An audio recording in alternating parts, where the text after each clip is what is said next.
brand is called Miracle Noodle. I believe there's a couple of companies that make this, but this brand of pasta, I'm going to show you a couple things from them today. It has almost no carbs or protein, so it's a W.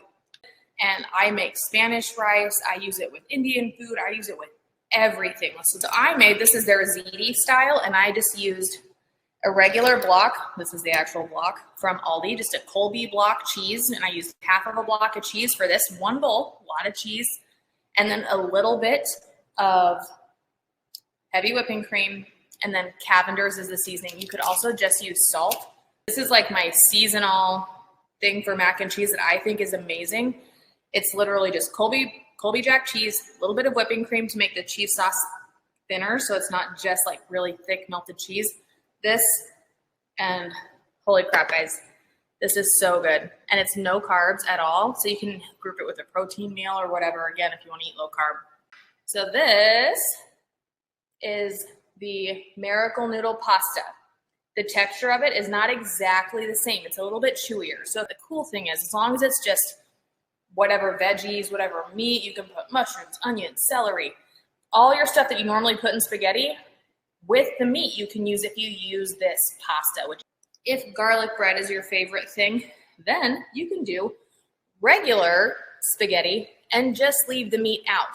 Then you can do your garlic bread. If you like cheesy garlic bread, you can even use vegan cheese. So there's a couple of varieties of cheese that are vegan that work really well. This one is called Daiya, and I know this one tastes really good. We've done it on bruschetta. We've used it in a bunch of recipes. You can see that. The big thing with vegan cheese, if you're going to use it, because it's all carb, very low protein. You get them at any Asian market. I'm sure you can find them on Amazon. All it is it can be shiitake mushrooms, any kind of dried mushroom from an Asian store. Put them in water and you boil them. After you boil them, they're soft enough to slice up, and they taste like a mushroom, but they have all the texture of meat. It's really weirdly, interestingly good. You can put taco seasoning on them after you boil them and chop them up and make tacos. Like, they just have like so much texture, not like a normal mushroom where they kind of disintegrate and disappear and fall apart. They are awesome. This is not a hamburger at all. This is a giant mushroom cap that we breaded and deep fried. You just take one of those huge like portobello mushroom caps that you get at Walmart.